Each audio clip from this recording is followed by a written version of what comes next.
the left in America, exactly as in Europe, facing such critical situation as the one you have to face today, is really in bad shape and in dark times.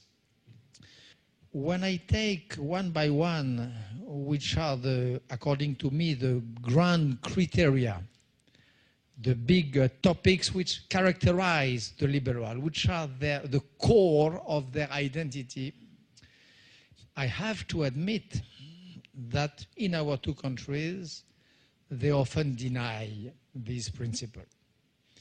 Supposed to be internationalist, I think that the internationalism is going backward today and that we have a return of the spirit of nationalism on the left side as much as on the right side. Universality of human rights, even worse. We have a left which, in America like in Europe, believes less and less in this universality, and which more and more believes in name of multiculturalism, in name of moral relativism, in name of political correctness, whatsoever, but who less and less believes that the same rights should be deserved by, should be applied to all sorts of population. And we have a left who is more and more inclined to say and to think that, for example, to demand the strict respect of the principle of equality between women and men is a duty in America and is a racist act in, for example, an Arab country. We have a lot more and more leftists, liberals who, in name of anti-racism, and you were told that I'm the founder in Europe of a big anti-racist organization, but I have to admit that anti-racism have today, like many things of course, some sort of side effect, counter effects when led to its ultimate consequences. One of these effects being that if we demand in Pakistan or in Afghanistan or in Algeria or in Egypt the strict respect of this equality between men and women, which we find be a duty in America or in France, it suddenly becomes not a duty but an act of intolerance addressed to the peculiar landscape, to the archaic culture of the concerned country where women should be veiled, men should have the right to stone them alive if they look at a man who is not their husband, and so on and so on. This strange denaturation of the spirit of tolerance, this strange denaturation of the spirit, the great spirit, of the multiculturalism, of the necessary diversity of the world, turning to be the principle of a double standard regarding values according to the place where one is born, is another of the big betrayals of the left. Another example, very strange attitude of the left, who is, thanks God, so vigilant, so awakened, in order to ask to any people in the world some accounts regarding the past fascism. There is an accountability on fascism which is demanded to the Germans, thanks God. There is an accountability demanded to the French, that's great. In America, where there was never a victorious fascism, but a fascist temptation, America first, Lindbergh, all that, there is a right manner to say to the Americans, you should look that in face. Ku Klux Klan, you should not ignore this part of your history. You have to make the mourning of it. If you don't do the mourning of this fascist part of your history, you would never be alive again. That's great. But what is less great is that when the question arises, when the question of the past fascism happens to concern not America, not France, not Germany, not Italy, not Romania, but Arab countries, suddenly uneasiness, silence, not a word. You should not speak of that. It is not exactly the same. They are not really responsible. They did not mean it. It was just a sort of fake imitation of what happened in Europe. Usually it was an effect of the humiliation and the misery of this part of the world. They should not be applied the same principle of accountability. This again. This idea that you have some peoples who should be accountable and some unaccountable of this fact of the 20th century, which was the fascism, for me, is expressed under the flag of the tolerance. In reality, the result of that is to consider some peoples in a racist way. If one really believes that the fact of having wore some black shirts, some Nazi uniforms in the street of Cairo does not have any meaning, and that it should have in France, it is a racist way of thinking. It is not a liberal way of thinking history, and it is the worst service we can give. It is the worst way we can treat the Democrats, the human rights activists, the women fighting for freedom in the Cairo of today, for example.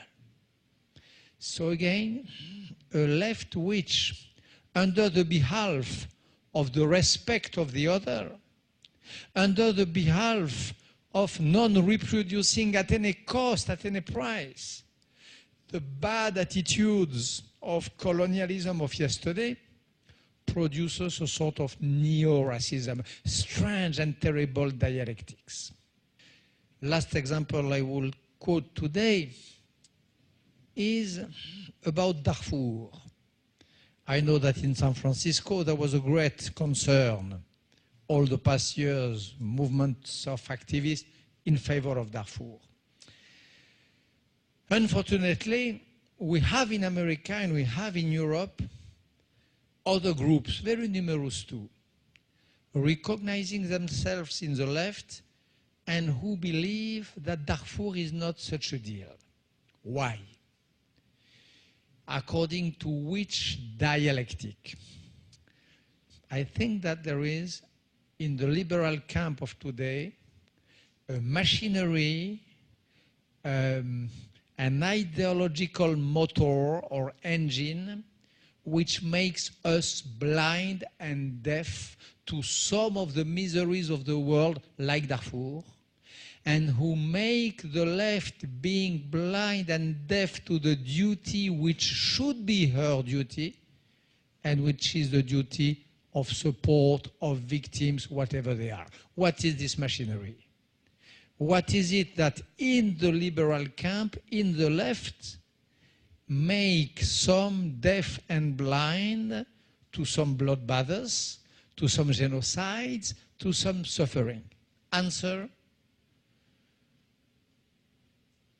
anti-Americanism, anti-so-called imperialism. Anti-imperialism, which was a great thing when the problem was to dismantle some of the biggest empires known in the modern history, the French one, the English one, the Soviet one, which was an empire. Today, applied to the history of now, in the best case, does not mean any longer anything. To say America is an empire does not mean anything. It just means that you don't give yourself the real tools to criticize America when America does bad and when America commits faults and mistakes, which it does, especially under certain administrations. But to put that under the flag, the black flag of anti-imperialism, is just crazy. America is not an empire. An empire does not try desperately to build a national army, to go out of the place as quick as possible, and so on. This is not an empire.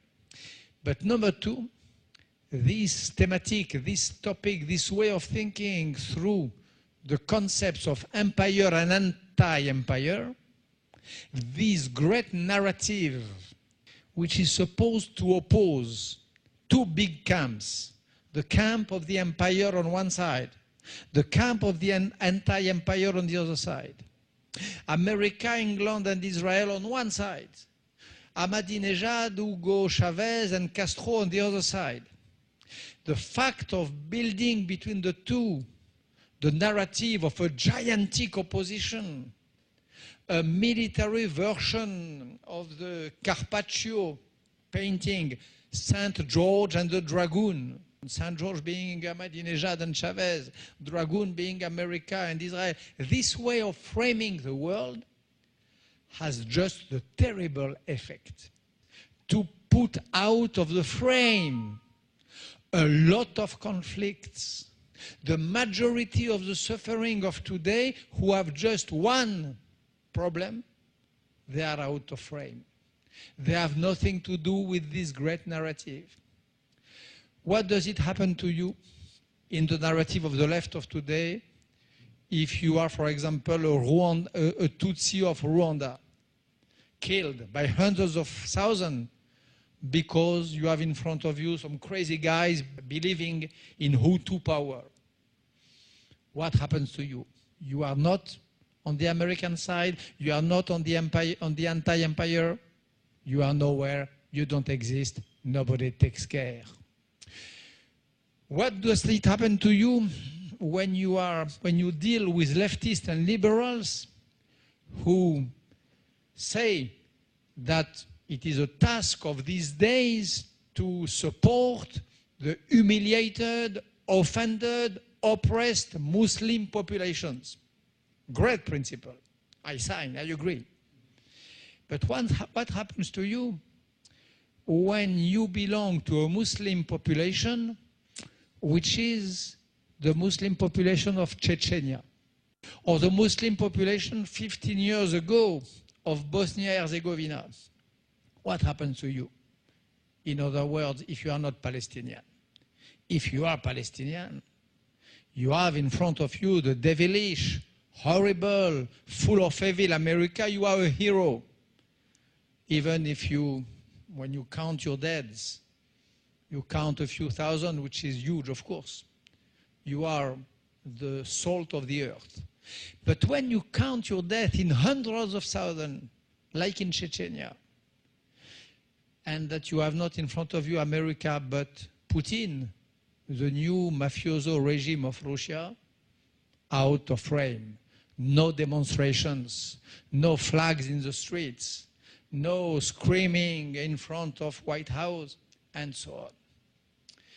So a machinery, which is the anti-American machinery, the anti-imperialist machinery, which belongs to the patrimonial, to the left of today, exactly as the Marxism belonged to her yesterday, and which has the effect to make it blind and to make her, the left, deny what should be her mission, which is to support the victims, to help them as much as she can and wherever they are.